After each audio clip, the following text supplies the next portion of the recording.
அருமையான வார்த்தை இந்த நாளில். பூமியிலே ஆசீர்வாதங்களை பெறுவது எப்படி என்பது. அநேகர் நினைக்கிறார்கள், நாங்கள் எங்கள் சொந்த முயற்சியினாலே, எங்கள் சொந்த பலத்தினாலே முயற்சி செய்து எதிரிகளை விரட்டி அடித்து நன்மைகளை பெற்றுக்கொள்ளலாம் என்று. எனக்கு அருமையானவர்களே, இந்த பூமியில் இருக்கும் தீமைகள், இந்த பூமியில் இருக்கும் வியாதிகள், இந்த பூமியில் இருக்கும் தரித்திரங்கள் உங்கள் மேல் வராதபடிக்கு நீங்கள் தேவனிடத்திலே கேட்க கடவீர்கள். தேவனுக்கும் உங்களுக்கும் ஏற்படுகிற அந்த ஆழமான உறவுதான் உங்களுக்கு தேவை அனைத்தையும் கொண்டு வருகிறது. இயேசு கிறிஸ்துடைய நாமத்திலே நீங்கள் எதை கேட்டுக்கொண்டாரும் அதிசயமாய் பெற்றுக்கொள்வீர்கள்.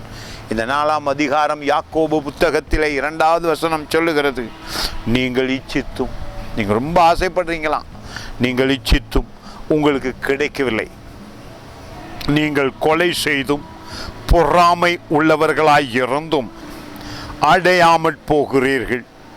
நீங்கள் சண்டையும் யுத்தமும் பண்ணியும் நீங்கள் விண்ணப்பம் பண்ணாமல் இருக்கிறதினாலே உங்களுக்கு சித்திக்கிறது இல்லை.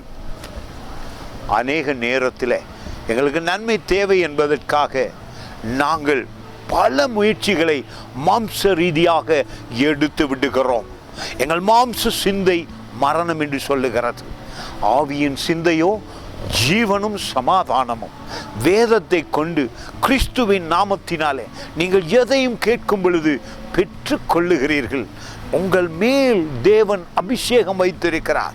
எனவே தேவைகளை நினைத்து கலங்கி உங்கள் சொந்த முயற்சியினாலே பல திட்டங்களை வகுத்தும் உங்களுக்கு நன்மை நடக்காமல் போகிறது.